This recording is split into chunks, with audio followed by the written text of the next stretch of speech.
First of all, introducing our challenger. Out of the blue corner. He's going to step in and he does. It's all over. Let's bring on the boom. This is Eternal MMA.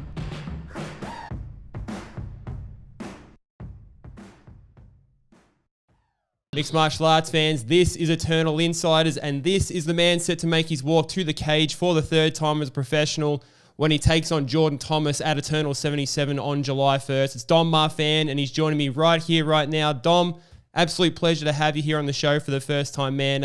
Tell me how everything's going in terms of your preparation. How's everything mind, body, and spirit ahead of your fight this weekend at Eternal 77? Yeah, man, I'm feeling awesome. Camp's been going awesome. Haven't left a single box unchecked. You know, we've been making sure that every area we've worked on, any possible threats that Jordan could put on me, I'm very confident going into this one that there's nothing he can throw at me that I'm not already ready for. It's absolutely good to hear, man. We love to hear the preparations going good. And, of course, training out of Team Compton Training Centre for yourself there. Tell me a little bit about that in terms of how they get you prepared. We know you're training under Steve. Of course, we know all about Elliot Compton, very accomplished kickboxer and mixed martial artist in his own right. What's it sort of like there training for you in terms of how they get you prepared? We know what they're doing for guys like Tom Nolan, of course, getting himself up to the Contender Series. Got to be a great gym to train out of in terms of getting you prepared for a big fight. Sorry, could you repeat that question again? Yeah. It all cracked up then. Sorry, brother. Yeah, no, you got me now? Yep. I was just asking you about Team Compton Training Centre, man. Of course, you're training out of there. Just talking about you guys like, Steve and Elliot Compton there. Both guys that are very well experienced, martial arts combatants in their own right, kickboxers, of course. What's it like in terms of that preparation that you get from those guys? Just mentioned guys like Tom Nolan, of course, getting himself to the Contender Series soon. So talk a little bit about what those guys are like in terms of getting you prepared for such a big fight. Yeah, man. Absolute room full of killers. Such a variety in the skill sets of everyone in Team Compton. Every team something different to the table, which I think is one of the biggest points of difference that we have from other gyms. I'll often see other gyms and they've got some good guys, but it kind of looks like all the same. We've got such a variety, so many different training partners to be able to emulate, like the training, the opponents that we're going to be versing in fights. It's an awesome room. Everyone's a killer, but everyone's also there to back their teammates to be able to help out.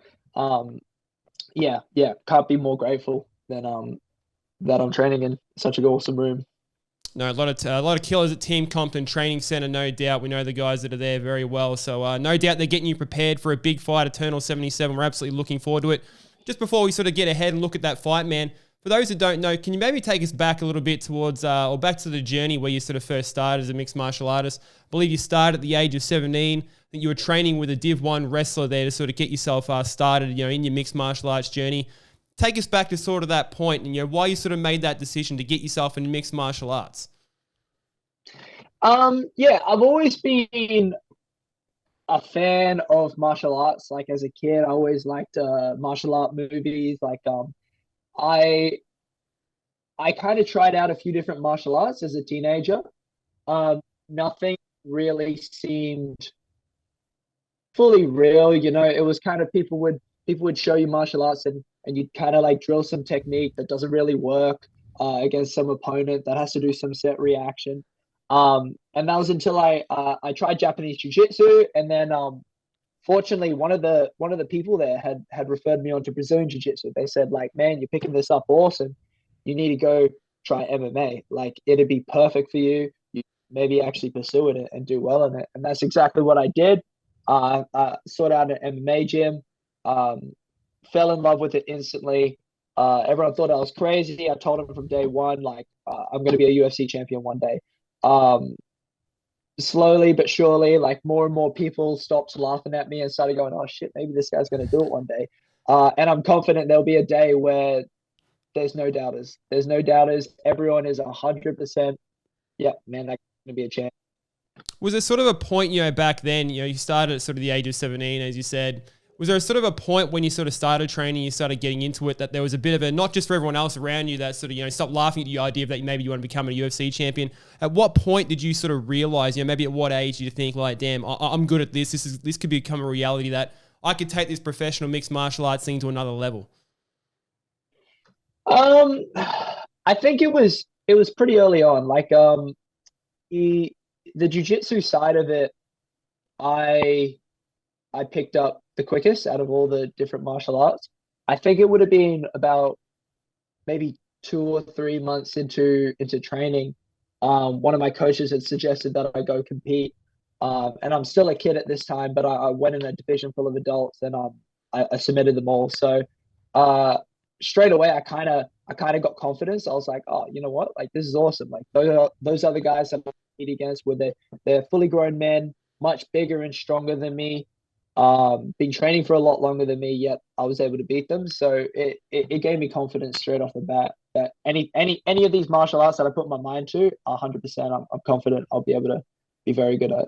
You said you picked up the jiu-jitsu sort of pretty quickly, as we know, sort of, or the people that know about you know that your grappling acumen is fairly high end. I mean, to the point, you've apparently won over 50 gold medals as a grappler. You've competed like at the IFBJJs, you've gold medaled in quite a number of very serious tournaments of that. Can you talk a little bit about your background there? Some of the tournaments you've won. I mean, the accomplishments that you've sort of had there. I mean, it's feeding into your success, as a mixed martial artist. We know mixed martial arts, obviously mixed martial arts requires a lot of different skills, but your grappling and your achievements thus far and what you sort of achieved is quite high end and quite lengthy. Yeah. Yeah. From day dot, pretty much when I started training, I started competing very early. Would be months where I'd get 3 or 4 competitions in. In the first year of competing for me, I think I did about 15 comps. Just very active. I just wanted to constantly push myself, constantly kind of test myself under pressure. Obviously, there's a different tempo and intensity in the gym to what there is when people are competing, and they really care about the result. And I found a lot of training, a lot of focus in my training, coming from that different intensity, from being able to, okay, well, this works, this doesn't really work under pressure. And because of that, I just kept competing. I feel like I got pretty good at it. I won states quite a few times. I won Pan Packs, flying down to Melbourne. One actually let my arm pop out in the quarterfinals because I was that keen to win. And I went on the next 2 rounds without being able to feel anything below my elbow.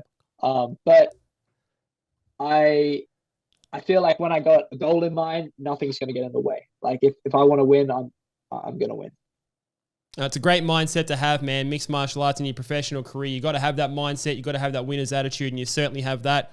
We talk about the grappling side of things, but I mean, the striking is coming so far along as well, man. Of course, training at a Team Compton Training Centre, a lot of well-recognised kickboxers. We touched on at the top of the conversation there. How do you sort of feel that your striking sort of coming on to match that already really impressive grappling acumen that you already sort of have? Yeah, for sure. It's definitely coming along. Yeah, I'm feeling powerful. I'm feeling strong. I'm feeling fast. The room of killers that we're in, most people would not survive in. Like, they wouldn't survive a week.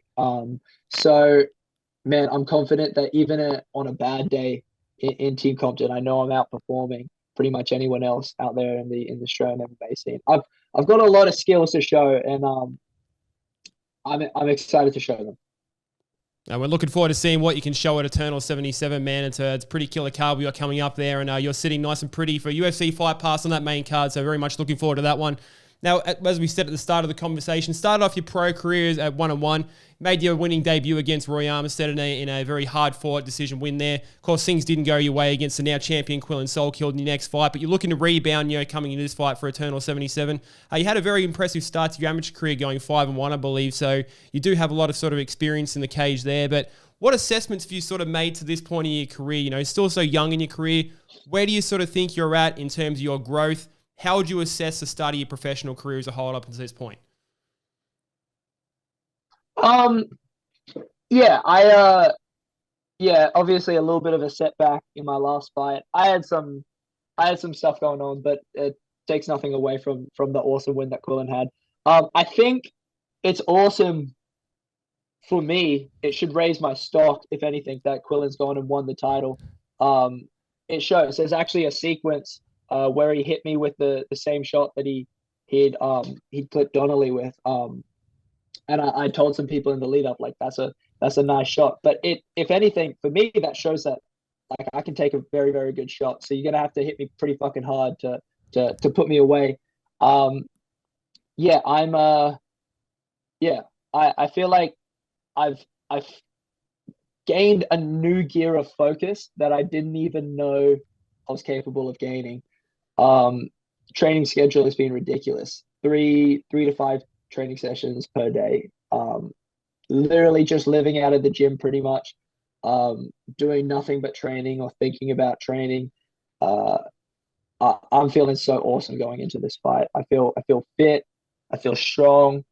I feel just too much from any opponent. Doesn't matter who they could put in front of me. I know word on the street is you are a bit of a gym rat and you have been that way since the age of 17 years old. You're in the gym 5 or 6 days a week, 2 or 3 times a day, getting those reps in. It's been the start. But it's been the same from the start as it is right up until this point in your career, man. So no doubt that you're getting that preparation in. We know those guys are getting you ready. We look ahead to Jordan Thomas now, your next opponent coming up at Eternal 77. He's 1-0 fighter himself, training out of Cougar, New South Wales. What do you sort of know about Jordan in terms of what he is as a fighter? Is there any sort of path that you sort of see in terms of what you have to do to get the job done against Jordan? Where do you sort of see the advantages from yourself, if you're sort of aware of any, when you look at him as opponent? Yeah, I think I know he's quite like pretty similar build to myself, maybe a little bit taller. Um, to me, I look at him as a worse version of myself. You know, like I think I beat him in every area. I think my wrestling's better than his. I think my striking's better than his. I think my jujitsu's better than his. Um, and I'm comfortable to let the fight play out any way it does. I'm in no rush to take it in any direction. I'm confident that wherever he wants to take it, wherever I choose to take it in the moment, uh, I'll beat him. Now, do you have sort of an idea in mind? Of course, you don't want to look sort of too far past your opponents or anything like that. But what does a win against Jordan sort of set you up for? Like, do you have sort of a place in mind where you'd sort of like to be? You get the win at Eternal 77 on UFC Fight Pass. What sort of trajectory does this put you on at this point in your career? Like, where do you sort of want to be headed? Yeah, would really like to fight a few more guys with a little bit more experience. Like I want to maybe anywhere between 3 to 6 like pro fights into their like career. I'd like to step it up a little bit. Um, I'd like to get a few more, and then I definitely want to go for that belt. I want that win back. Without a doubt, that has been something that, like under the skin. I know didn't get to go IMC in Perth, so I without a doubt want that win back.